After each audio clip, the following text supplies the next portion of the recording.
Miller Lite. Coming up on NFL Primetime, in the division showdown, we shuffle off to Buffalo. Whose D would stand tallest, Miami's heralded one or the Bills? Favre leads his pack into Dallas to face the new-look Cowboys.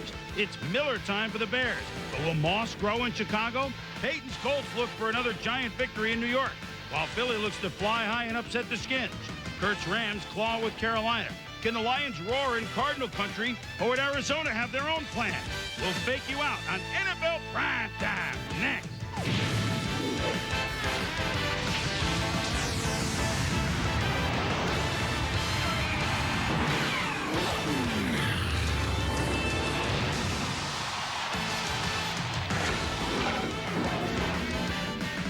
Hello once again, everybody. I'm Chris Berman along with Tom Jackson, and welcome to Week 10 of NFL Primetime. We hit double digits. It's kind of like a real mark in the NFL season. It's starting to take some shape. I mean, that AFC East is now a complete logjam. Some great finishes. Well, the 10th week of the season, I think you start trying to measure where teams are, and it's still very difficult as you watch these teams week to week. How about the NFC East? You think that's a little difficult to figure out? A couple teams went into it at 5-3, both the Giants and the Redskins. And Washington, you figure they're playing a team that doesn't score much, Tom. The Philadelphia Eagles, and Washington scores a bunch. Should be no problem, right? That's why they play the games. Here we go to the vet, where Donovan McNabb making his first career start.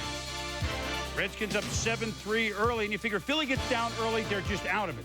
Albert Connell, does he have wheels? He takes a little pass from Brad Johnson. Touchdown, 54 yards, it's 14-3 Skins. But the ensuing kickoff, here's Philly's best offense thus far. Playing possum with them is Allen Rossum. He could go all the way, 89 yards. It cuts it to 14-10, and then the Redskins start fumbling. Fumble sets up a field goal before the half. Mike Mamula hits Johnson, knocks the ball loose. 3 fumbles by the Skins. This help sets up a field goal for Norm Johnson, 21-16. Then Donovan McNabb showing why he was drafted so high. Well, you just watch the athleticism here. Here he goes to Jeb Weaver, his tight end, falling away from the line of scrimmage, but his ability to avoid the rush. Here again, watch him step up through the pocket, move to his right, go left again, then turn on his speed, wants to get right past the first down marker, does a great job right there, and gets out of bounds. So later in the drive, Deuce Staley is an ace. Look at him make the move at the 20, and then forget about it. Touchdown, 20 yards, 2-point conversion. Good. The Eagles lead after being down by 11. They're up 24-21. Fourth quarter, it's 27-21. Brad Johnson. Michael Westbrook, 43 yards. Skins back on top, 28-27.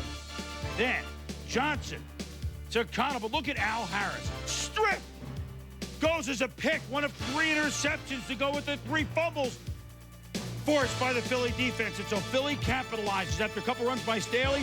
Eric sleeping with Bieniemy. Touchdown, 11 yards, 2-point conversion. Philly, they go up 35-28. Norv Turner, Brad Johnson trying to figure out how to get in there. Steven Alexander catches the pass from Johnson, 11 yards. 4th down for the Skins. Oh, Mike Caldwell ends it all. You look at the numbers, and Washington had over 400 yards, and Philly on offense had just about 230. But 6 turnovers forced by the Eagles defense, and although 60 yards passing for Donovan McNabb in his first start aren't going to light the lamp.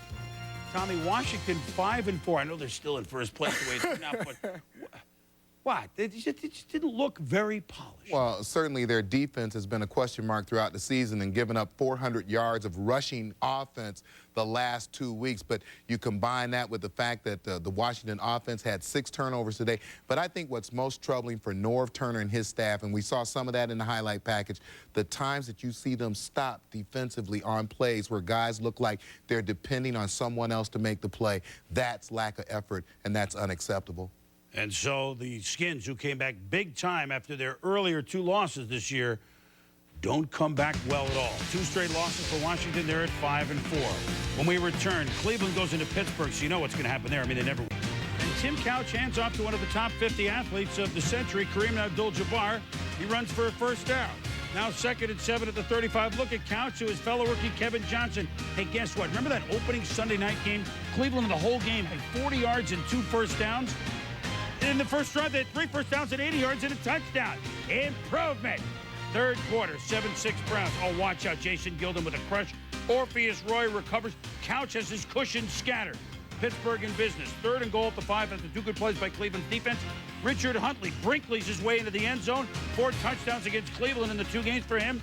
No 2-point conversion successful, but it's 12-7. Now 15-7. But John Pythagoras Theory with 6.5 to go goes right in and steals the ball from Cordell, sets up a touchdown. 15-13. It's a 2-point effort. Oh, they can't tie it. So still 15-13 Pittsburgh. Minute 50 to go. Last chance Cleveland. Couch to Darren Chiaverini plus a personal foul. Moves the ball down the field, sets up Phil Dawson, 40 yards. Very Groza-like. It's good! The Cleveland Browns have gone into Three Rivers Stadium, where the other Browns, with some real good teams, were 4-23 lifetime. These Browns win at 16-15. Where is Pittsburgh going? Well, no balance on offense. Cordell Stewart throwing for about 130 or 140 yards for the last 3 or 4 games, but today he had the 2 INTs that killed him. So Pittsburgh drops to 5-4, and what an emotional win, a great win for Cleveland. Titans at the Bengals. First drive of the game, Tennessee. At the 23, the give to Eddie George, power run, bumps outside. A little move at the 5, power running for 23-yard touchdown, 7-0 Titans. Look at Javon first. I look at the curse. Oh, he is a curse, the quarterback. It's a fumble by Jeff Blake. Helped set up a Titan touchdown, 14-0 Tennessee at the half. And boy, is Curse the rookie fast. Well, look at his first step off the football. There against Rod Jones, a tackle, a great first step. And when he gets off the mark, he's almost impossible to stop. They're working against Anderson, comes back off the outside rush and strips the ball from Jeff Blake. Now, here's the good news for Cincinnati. Every now and then, if you're the Bengals, you get a lot of kickoffs. And Tremaine Mack, that was their best offensive player. Mack once is off tackles that he could go all the way. 99 yards. The Bengals actually get back in the game. His 14-7 late third until Eddie George up the middle. Eddie George, touchdown. Tennessee ends up winning by 10. 24-14 George, 123 yards on the day. Tennessee's defense, 7 sacks, holding Corey Dillon to 33 yards, which, Tom, as you point out, is 1 yard less than Jeff Blake had rushing 34. Not good when your big back doesn't outrush your quarterback. When we return, can Billy Joe lead the Saints over the Niners? Seifert has beaten him 13 straight times when he coached the Niners. He comes in with Carolina. But boy, does Kurt Warner throw a pretty ball. That's touchdown pass 25 of the year for him to Isaac Bruce. 22-yard touchdown, tying at 7 first quarter. And then you're in St. Louis. I said a Bud Light. It's Todd Light picking off Steve Berline. 57 yards. 4th pick of the year for Light. He's been a guiding light for St. Louis. 14-7 Rams. And you know what? People forget, Tommy, St. Louis has some real big-time players on defense. Well, and Kevin Carter is one of them. You watch him coming from the top of the screen, and look at this rush. Now, watch his speed rush from outside. There he goes past the tackle, comes around and gets a piece of Berline. Then you're going to see him make another move here. This is going to be against the double team, and just watch him come inside.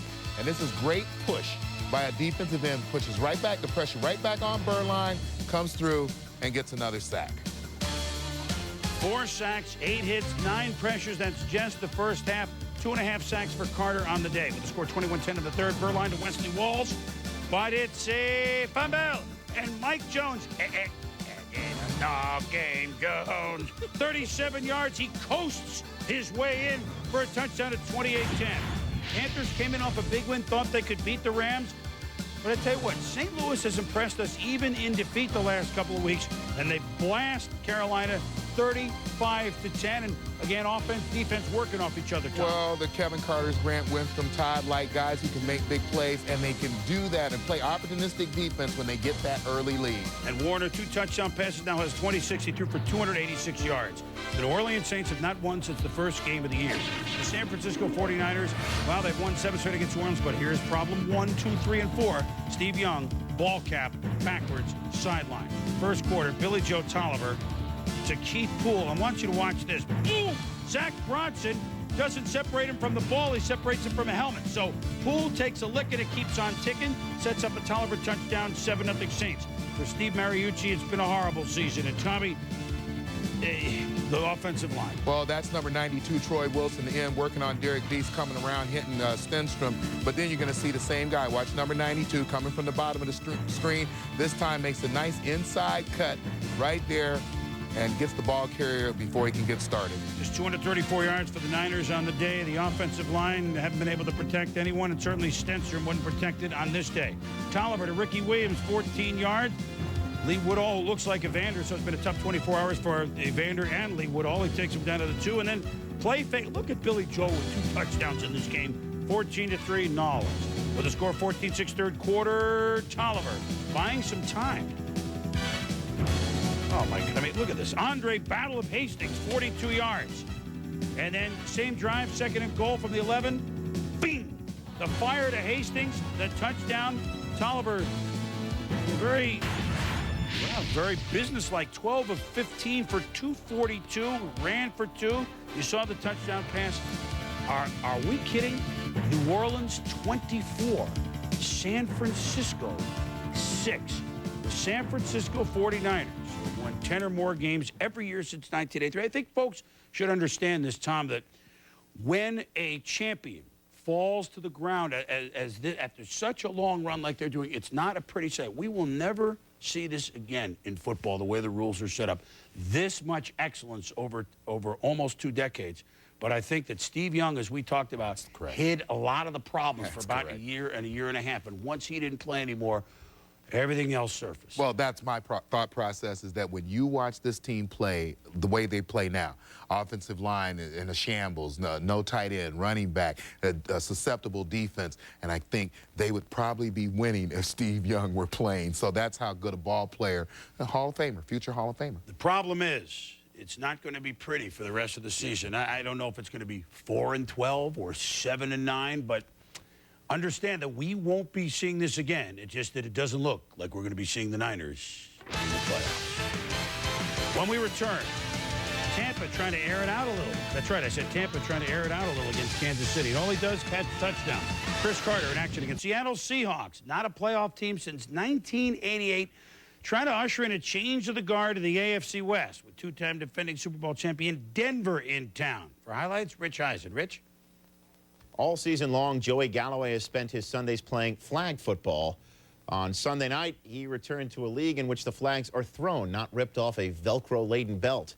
Thus, as Mike Holmgren said about playing his holdout star receiver right away, it's not as much of a slam dunk as people might think. Nevertheless, the Seahawks activated Galloway for Sunday night's game with Denver, the team against which he last saw action last December 27th. As for the action Sunday night, 3-0 Seattle, second goal, first quarter. John Kitna to Derek Mays, who now has a touchdown catch in 4 straight games, 10-0 Seattle. Third quarter, 10-3 Seattle Broncos on the drive. Ed McCaffrey, what a great one-handed grab.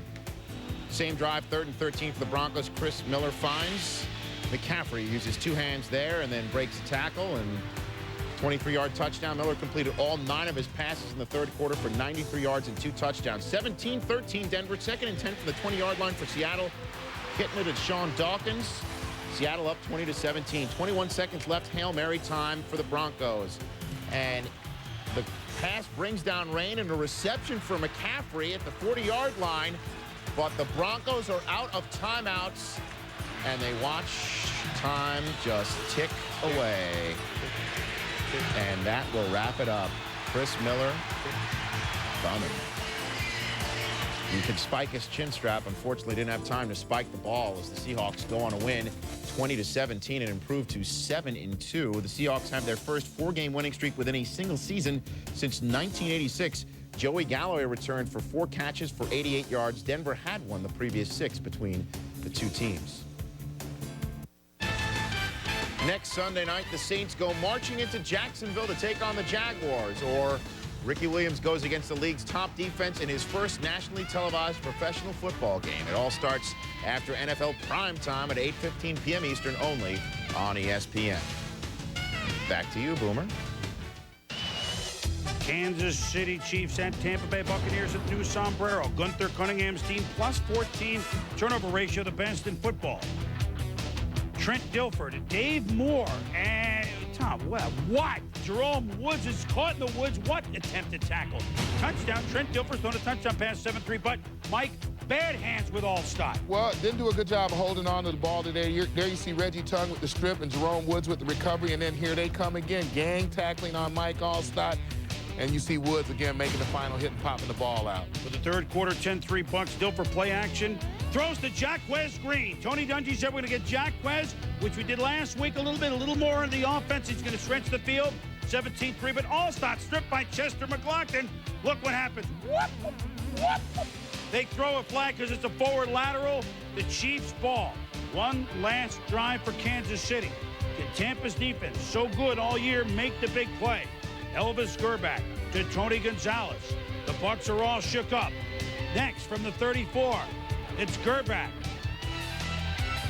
Trying to provide to the Tampa fans some heartbreak hotel. Elvis for 22 yards to Gonzalez to the 12. Second and 10 from the 12. Tick, tick, tick, tick, tick. It's 17-10. 24 seconds. They run the pattern again. This time, ESPN's Hardy Har Nickerson is there to pick it off. Ice the game, and Tampa Bay, boy, it's been a tough climb up the mountain. They make it tough for themselves on offense. But I think 2 straight weeks of pretty good performances for Trent Dilfer. They win at 17-10, and the way this has played out at quarterback, with Sire hurt and Dilfer now playing, really think it's going to work in Tampa Bay's benefit. They're starting to feel their sea legs on offense. You know they can play good defense. Vikings, Bears. First game at Soldier Field since Walter Payton passed away Saturday night. His son, Jared Payton, wearing number 34 now for Miami in their game against Virginia Tech, and there's the flag at half-mast, number 34 at Soldier Field. Jim Miller has had 1 NFL start. He threw for 83 yards. Look at this rainbow to Marcus Robinson beating Jimmy Hitchcock, starring in his own horror film. 77-yard touchdown, 7-0 Bears. Later in the first time at 7, Miller. The quick hit to Marty Booker. How about Booker's first NFL receipt? Jim Miller to Marty Booker. Are you kidding me? They're riddling the Vikings. 57 yards. Miller threw for 287 yards in the first half alone. This is only his second career start. 17-all, fourth quarter. Jeff George looking for Chris Carter. He already has 2 touchdowns. Flags coming on Terry Cousin. Remember the matchup? Later in the drive from the 1. George to Chris Carter. All he does? Catch touchdown. His third. 24-17 Minnesota. Bears get the ball under 2 minutes to go. Miller to Cuckoo Kachu. Marcus Robinson, 19 yards and rolls near the sideline. 3 plays later, Miller to Booker. Defender falls. Miller sees him. My goodness, we're tied at 24. The place goes bonkers. Vikings get the ball back with 43 seconds to go. Tommy, how can this happen on the slant to Randy Moss? Well, the quick slant and then the speed by Moss. You see him running right past the angles for about a 40-plus yard gain there, and you start worrying about the football game at this point in regulation. After the timeout, 2 plays later, 23 seconds to go. Pump fake. George, he slings it so fast to Moss. Walt Harris prevents the touchdown, but it looks like it's a chip shot field goal. After an almost fumble by Leroy Hort, the most prolific field goal kicker in the history of the NFL, Gary Anderson, misses a 20-yard field goal to win the game? Well, maybe somebody's smiling at all this. First play in overtime for the Vikings, intercepted by Walt Harris, but he falls down. Stay up. He felt he could have picked up 10 or 15 more yards, perhaps, after they pretty much don't try to move it on offense. Chris Bonio misses a 41-yard field goal. So George and the Vikes have another chance in overtime. Incomplete to Carter. Flag. Yay. Tight call on Terry Cousin. Yeah, iffy call. Gary Anderson, 38 yards. It goes about 40, but it's good. He redeems himself and the Vikings. First of all, Jeff George has won 4 straight games for the first time in his career. Vikings have won 4 in a row to take a 2-4 start into a 6-4 record, into a bye week. And for the Bears, a tough loss. But you know what?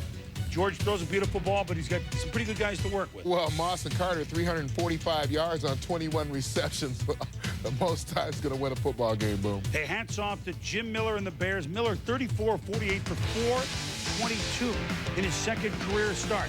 When we return, the AFC East, Edgerrin James tough. Doug Flutie and the Bills trying to beat Miami for the second time this year. Road game for 2 years. They've now won a couple in a row, trying to win their 3rd straight road game. They're at the Giants on their own 1, Tom. Peyton Manning to Marcus Pollard. We fear no evil, say the Colts. 12 yards and a first down. And then look at Peyton Manning and Marvin Harrison. Well, they just understand each other. Even at that point where he's rolling and doesn't see Marvin open, he's going to get rid of the football. And there you see the exchange between Harrison and Felipe Sparks right there. And that's going to lead to something down the line. On the next play, this is down the line. So they go deep to Harrison. It's a touchdown.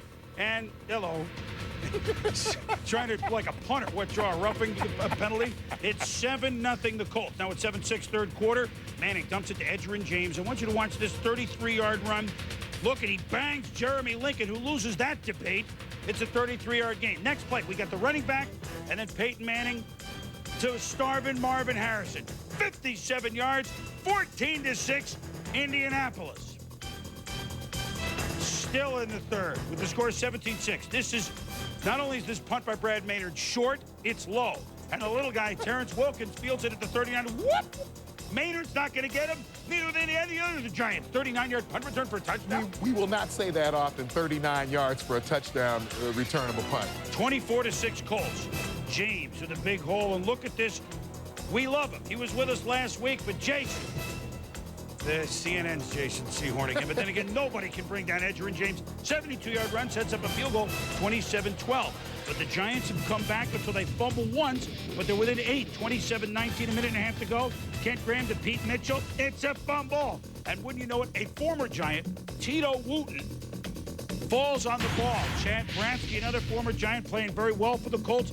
The Colts win it 27-19.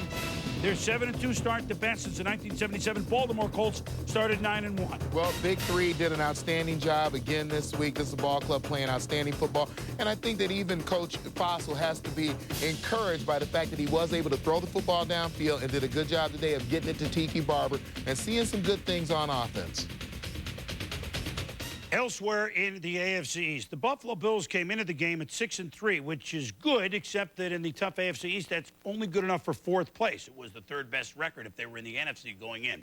The Miami Dolphins had not given up a touchdown in 14 quarters. Buffalo knew if they have their sights set on winning the division, a loss in this spot to Miami would pretty much relegate them to wild card contention. But on this day in Orchard Park, New York, it was a reminder that no one circles the wagons like the Buffalo Bills. Wade Phillips knows it. Well, we cranked back and fired that one, didn't we? The Backstreet Boys sang the national anthem. Ted Washington from Louisville. 301 pounds. Doing the robot. Pure rhythm. Damon Heward, 3-0 as a starter, picked off by number 1 pick Antoine Winfield. Takes it back to the 22. Miami's defense holds to a field goal, 3-0. Tom, Sam Gash made the Pro Bowl last year as a fullback. Watch him block here. First one on Sean Wooden. He goes in. He is reckless. He is putting his hat on the person that he's trying to get there. It was a linebacker. Here it's a corner, Patrick Surtain. And again, look at him stick his hat in there and look at Antoine following in there. 25-yard gain sets up a Steve Christie field goal. Lightning strike it again for a 6-0 Bills lead. Now it's 9-0 Bills. Enough with these field goals. Doug Flutie has a healthy tight end. Now Jay Reamersma with Moles able to go real deep. Reamersma is a medium threat. 33 yards. 2 plays later, Jonathan Linton.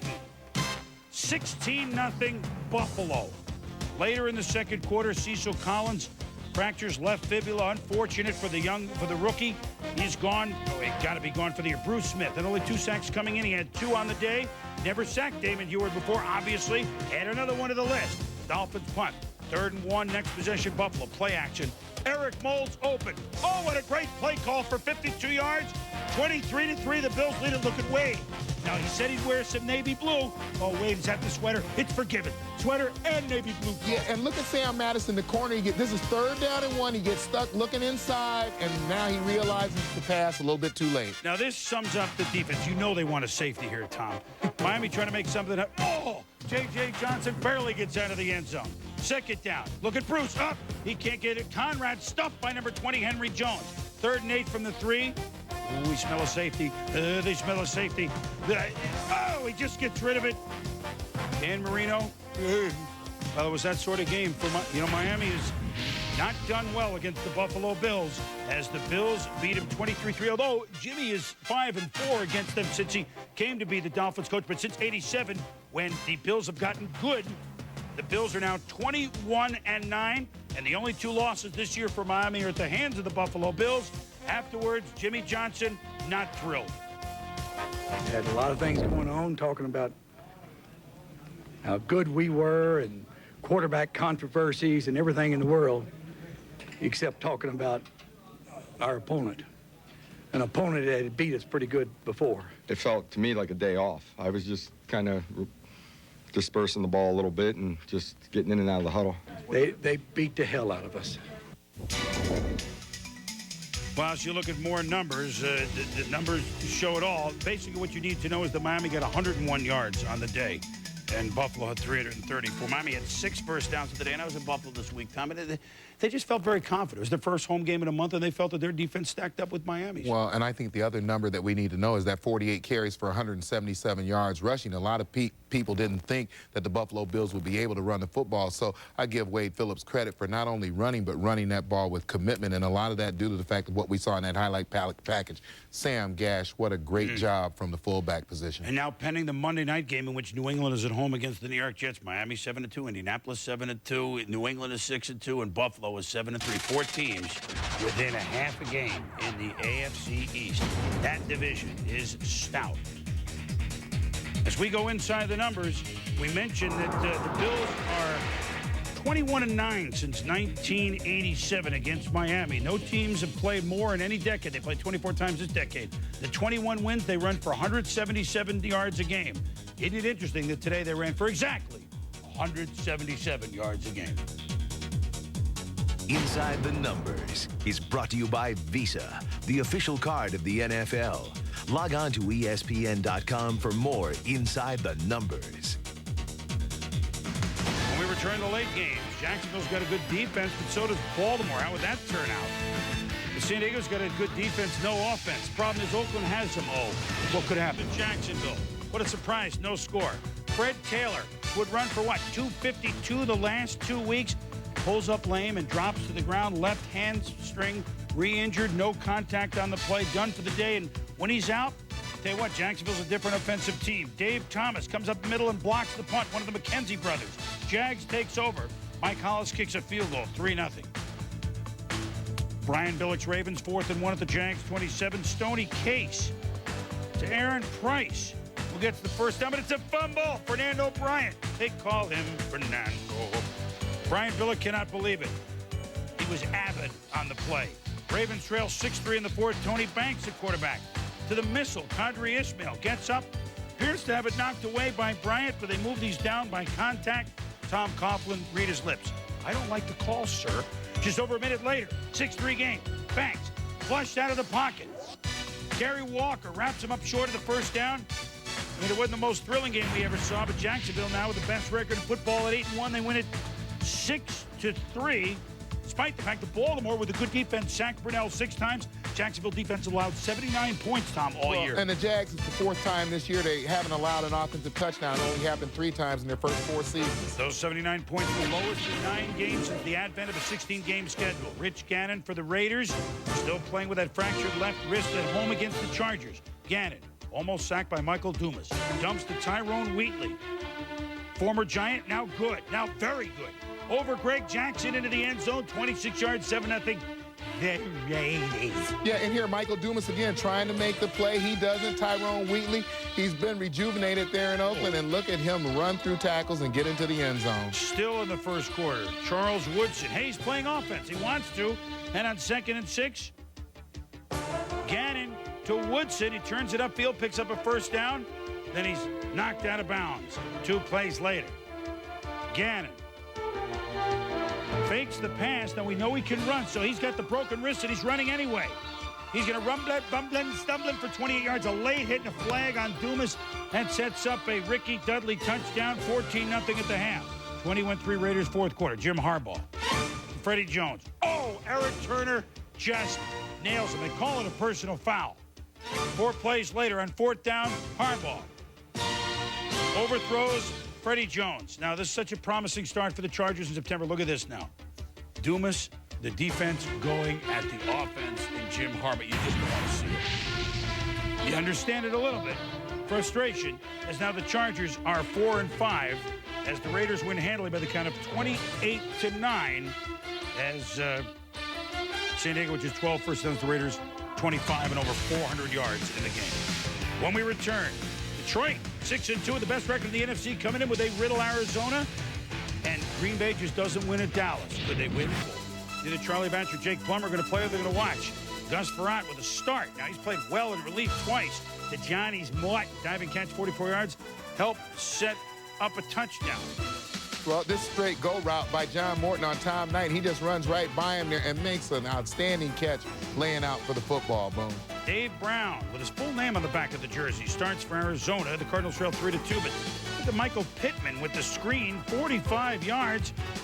Blocked by Lester Holmes, and that sets up a touchdown, and Arizona's going to lead Detroit 10-7. In the third quarter, first offensive play for the Cards, Michael Pittman. Oh, he's hardly the Pitts. Look at him burst, 58 yards. Could go all the way. Touchdown, 23-7, Arizona. Pittman with 133 yards. 5.5 to go, 23-13, Arizona. Pittman hit by Luther Ellis. It's a fumble. Terry Fair picks it up, and the defense scores 23-19. A very curious decision by Bobby Ross. They go for two. They go for two, down by 4. And Frerotte is going to be picked off by Ronald McKinnon, so it's 23-19. So what could happen if they get into field goal range? Well, we might find out. Frerotte, Jermaine Crowell, 18 yards, first down. Frerotte. Boy, he led that great rally last week against St. Louis to Johnny Morton for 10. 4th and 2 from what, the 10? They're down by 4, so they have to go for it. They can't kick a field goal. Frerotte threw for 375 in the loss. But Detroit comes a cropper in the desert, losing 23-19, 5 sacks for the Arizona defense. Wow. Green Bay 0-7 in the 90s in Dallas. Troy Aikman, not playing. Emmitt Smith, Michael Irvin, not playing. Give Jason Garrett 4 or 5 games, 4 or 5 days rather than 4 or 5 minutes to get ready, and Dallas knows what he can do. But meanwhile, keep an eye at Deion Sanders. Favre looks deep for Corey Bradford. Sanders pulls up lame on the play. He did return. Second quarter, 7-0 Dallas. Favre in the end zone. They've had trouble in the red zone. It continued today. Picked off by Kevin Smith. What happened here to Favre, Tommy? Well, you're going to see a shot of Bradford running across the middle of the end zone. Yes, he is open, but let's realize at this point, Brett Favre is now already out of the pocket and on the move. Difficult to look back and see that pass across the field. Now here's Jason Garrett from Princeton. Hits Rocket Ishmael on the quick out. He's no scud here. He outruns the Packers defense, 37 yards, 17-3, Dallas. With the score 23 in the fourth quarter, can Favre pull the comeback in a place that has been his house of horrors? What a pretty play to Antonio Freeman. Leaps into the end zone. 20-10 now. Longwell field goal. It's now 20-13. Onside kick. Uh-oh. Packers have it. Minute 20 to go. Can Favre do it again? Favre. Zing to Bill Schrader. Down to the 25. 21 seconds left. Favre. Picked off by George Ice-T. He got laid out early in the game. T could go all the way. Packers 0-8 in Dallas in the 90s. Cowboys back into a first-place tie at 5-4 with Washington and the Giants. 27-13, Dallas beats Green Bay, who's now lost 3 in a row. 3 in a row for the first time in a long time. First time in a while. When we return, game balls. Oh, man, we got a lot of candidates, as always. Week 10, some exciting football down the stretch. We'll do it. Tell you what, you have 83 yards passing in your first career start. In your second one, you jump to 422. You take the Bears to overtime against Minnesota. That's why Jim Miller gets my game ball. Tommy, same game? Same game. Chris Carter, 9 receptions, 141 yards, caught 3 of those TDs we talk about, but more importantly, I think the best set of hands in the history of this game. AFC East, boy, what a rock-solid division that is, and some of the others, not quite rock, as solid. paper, scissors, right? One of those. It was fun sharing an interesting day of football with my dad, 75 years young. Getting younger all the time. Looks younger than us. For Tom Jackson, I'm Chris Berman. Thanks for watching Primetime. NFL Primetime is a presentation of ESPN, the worldwide leader in sports. Proud to be celebrating our... Shades incredibly close or your money back. Bledsoe sacked him 5 times and forced 5 interceptions. Brock Marion told me it was just a matter of rotating the safeties, putting pressure on a quarterback who threw now 8 picks in his last 2 games. Troy Drayton, the Dolphins tight end, told me that as they started to take over the line of scrimmage, Damon Heward began to see things. His confidence grew in the second quarter, and he started to make plays. Damon had his nose bloody. He had to come out, and Scott Zolak finished up. But there is no quarterback controversy here, as Damon will be ready for Dallas on Thursday, and the Dolphins are still hoping for Dan Marino to be ready. I probably would have blown the building up or something like that. That would be very difficult to tolerate right now. Last year, you were emotional, and you were winning. This year, you're not that emotional and you're losing. Is it a coincidence?